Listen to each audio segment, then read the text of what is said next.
All right. Good morning, everyone, or good afternoon to the Eastern states out there. Thank you for taking the time out of your day to join us for this informational webinar. Today's presentation is the second to Madeline's series, discussing common questions asked about energy storage. These common questions posed by not only installers, contractors, but homeowners, our communities, and even some of our own team here at Soligent. The first webinar we had with Madeline addressed the question, why does my solar shut off when the grid goes down? And today, Madeline, our energy storage manager, will be answering the question, how do I add storage to an existing grid-tied solar system? So without further ado, please, Madeline, let's walk through this. Hi, Jamie. Thanks very much.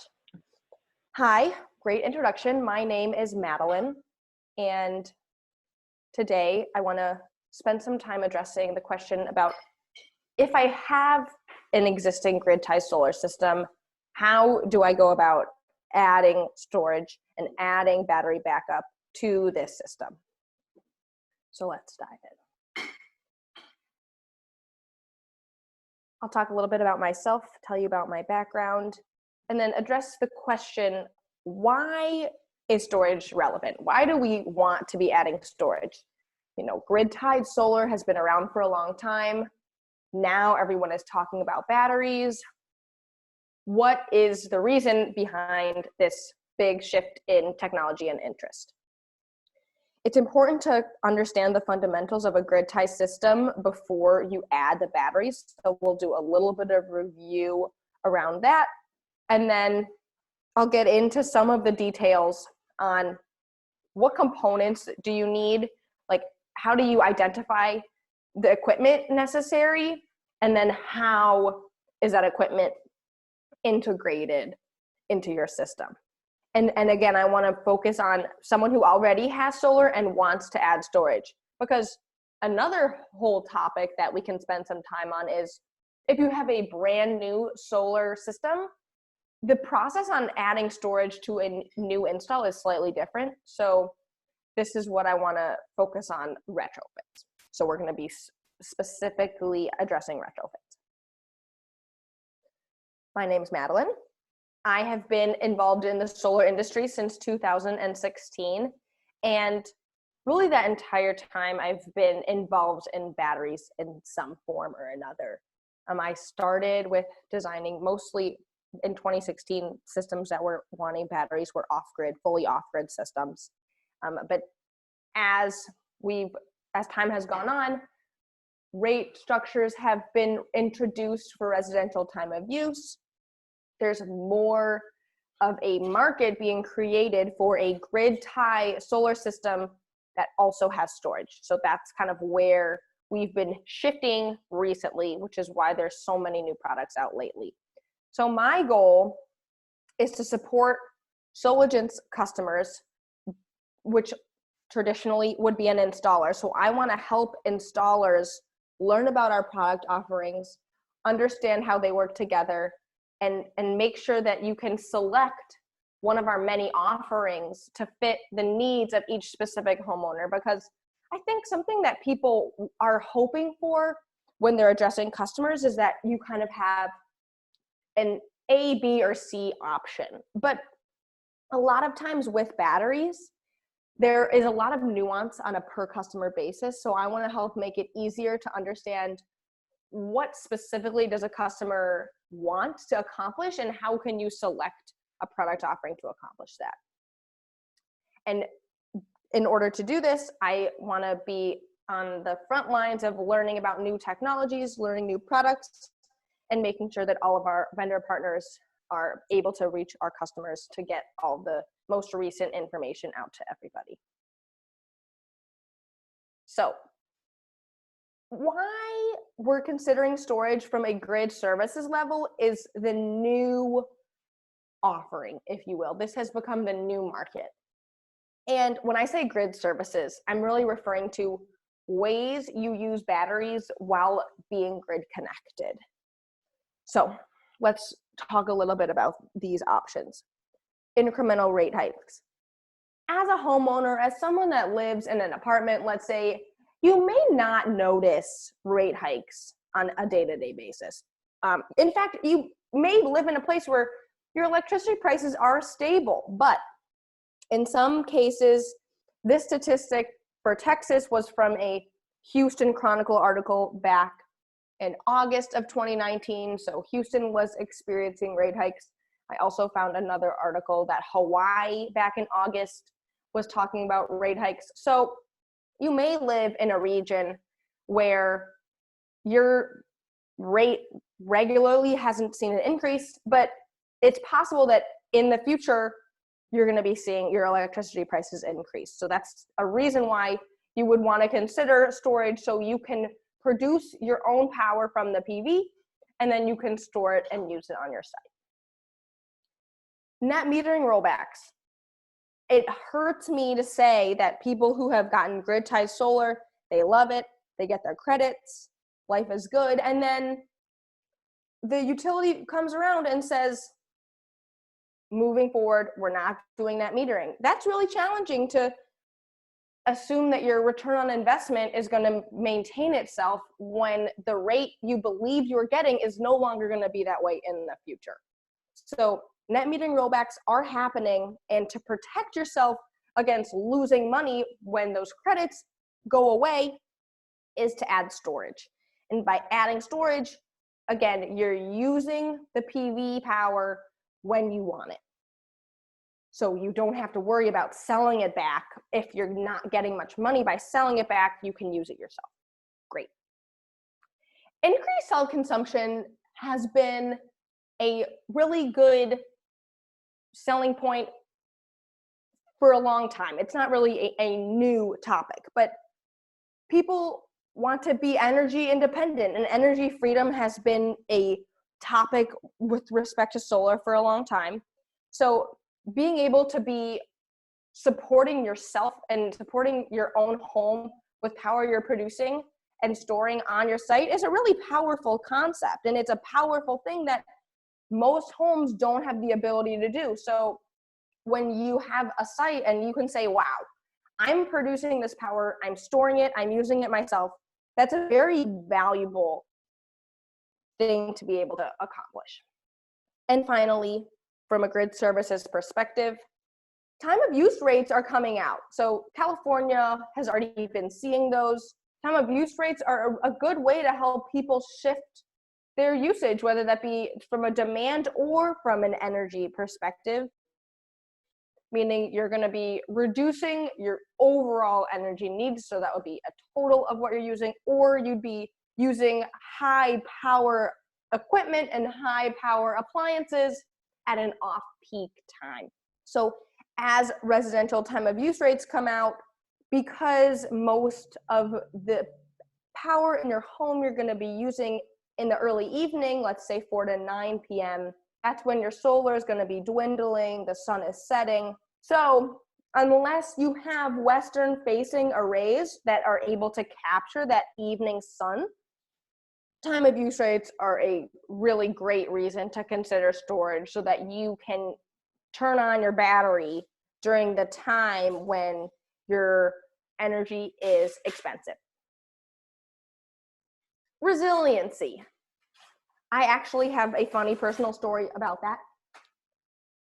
Last night, it was probably 5 p.m., a very sudden onset of torrential rain, probably only lasted a couple minutes. I live in Austin, Texas, and the power went out. And I thought, this is quite ironic that I'm losing power the day before I talk about resiliency. We took a walk around the block. The power came on probably 2 hours later, but I just found it quite ironic that resiliency is the topic today. So we can talk about fire and storms, because it was very relevant to me yesterday. And during this walk around the block, I was thinking, okay, I'm literally experiencing a minor, but still a power outage.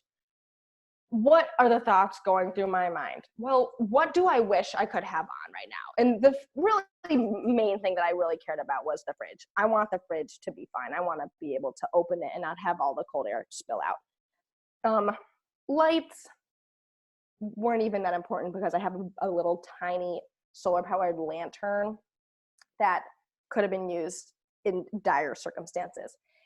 But fires and storms are going to be increasing in severity and frequency, so protect yourself against those instances, because it's really quite unpredictable. I had absolutely no idea that this rain was coming. So here we are. PG&E shutoffs we can plan for to some degree. We know that they're coming. PG&E is giving a decent amount of warning for the duration and when these shutoffs are going to occur, but protect yourself against those planned outages, especially if they're lasting 4+ days. Vehicle and construction accidents is an interesting one that I don't often think about, but if you're driving, let's say in a snowy conditions, and you veer off the road and you hit a telephone pole, or you hit a power line, I should say, a pole that's supporting a power line, that could go out, and under, if it's bad weather circumstances, in addition to an accident, that could be a long time to be able to address that repair. So accidents happen, and being resilient against those as an energy provider is challenging, but that's something that you can protect yourself against by adding a storage system to your solar. Equipment overload and extreme temperatures is another one that's going to be kind of coming up more and more. I remember I was living in Chicago during the 2014 polar vortex, so equipment does have a tough time with the power lines are only designed within a certain amount of ability. So if your transformers overheat, or if they freeze and can't operate, that is something that hopefully energy providers are considering to protect their equipment, but it is possible that the energy generating locations can lose functionality. And another thing I want to just think about is, if you're driving around anywhere in America, you're probably going to be seeing overhead power lines, which is honestly crazy to think that 97% of transmission lines are overhead, when all of these things, well, if we look at fire and storms, vehicular accidents, and extreme temperatures from at least the line perspective, all could be mitigated to some degree if the transmission lines were underground. Underground transmission just seems like you're eliminating some of the hazards that are posed by installing them above ground. But when the infrastructure is pretty much set in stone at this time, it's tricky to say, okay, I'm installing a brand new transmission, or we're going to retrofit it all and put it underground in trenches. Not so easy, but another potential solution for the future. Let's talk about grid tie. This is a pretty familiar image, I'm sure, for most of you. We talked about this last session. You take your solar, you're going to turn it from direct current into alternating current with your microinverter, and that's going to go directly into your main service panel, because your home and your main service panel and the grid are all running on alternating current. Great. I'll dawdle a little so we can continue looking at this. Again, direct current from the solar, we're inverting it, and we're going into our main. And this is a relatively efficient system. So we're going to shift gears, and we're going to uncover, this is what it looks like when you add storage. So these are the components that I really want to focus on and bring a lot of attention to, which is adding a critical load subpanel. So we'll address what a critical load subpanel is in more detail, but essentially it's taking only the essential loads that you want to be run during a backup instance or during a time of use shifting event on batteries. What loads do we want to be run on batteries? That is the main question you want to ask, and the answer is the ones that you're going to be putting on this subpanel. We add the battery-based inverter. You need to add a hybrid inverter because a standard grid tie inverter doesn't have the ability to communicate with the batteries. So we add a secondary battery-based hybrid inverter to our system in order to integrate the batteries, and in order to feed our emergency loads during this time. The final piece is the batteries, of course. Honestly, you can design it to use them when you want to, but typically you're going to be depleting your batteries either from 4 to 9 p.m. during your preferred time of use rate shifting time. If you want to use batteries for demand reduction, you can use your batteries to cut your power peaks during, grid sensitive times. And the demand spike can happen anytime in the day. Or you can use your batteries at night during self-consumption when the sun is not shining. So again, we're adding a critical load panel. So your PV now is going from the grid tie inverter into the sub panel. That's a change from originally our PV was going from our grid tie inverter directly to the main. Now we're going into our critical load sub panel, which is also being fed by our battery-based inverter and our batteries. The red arrows are representing direct current.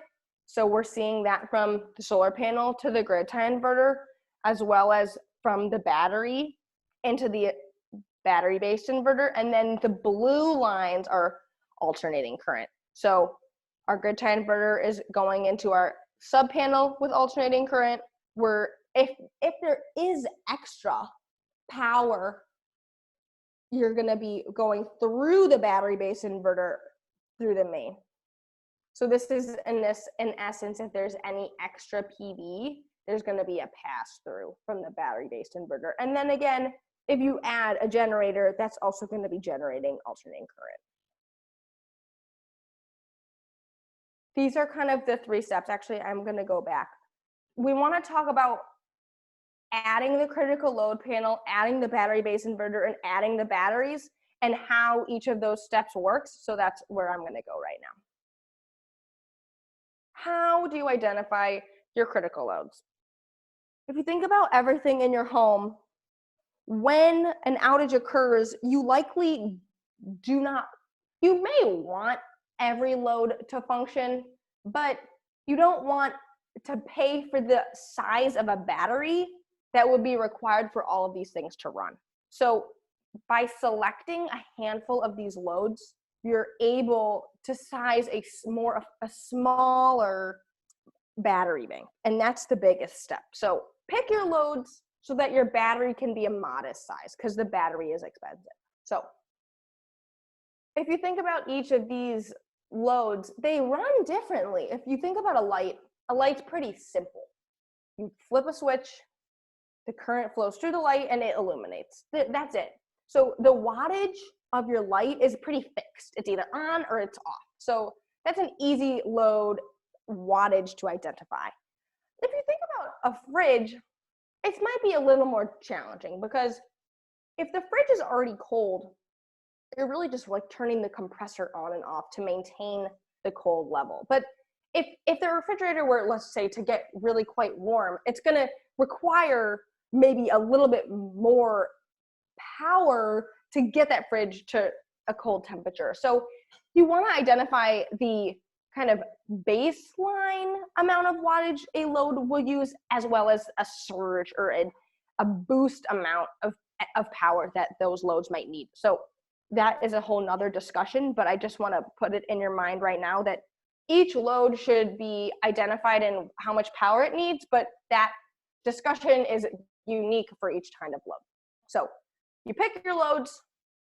If you already have your main breaker panel, let's say it's a 100 amp main panel or a 200 amp main panel, you're going to physically remove those loads. So let's just say you take your 10 amp breaker and it says kitchen lights, and you're going to move it from your main to your critical load panel. You're going to take your fridge circuit, you're going to move it from your main to your critical load panel, and then your critical load panel literally has each of those loads separate, distinct from the main, and that is going to be fed from the battery-based inverter. So how do you know what size to pick your battery-based inverter?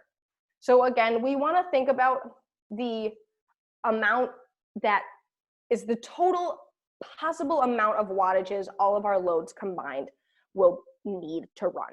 So that's thinking about any surge, any sort of additional component of your loads that needs to be on.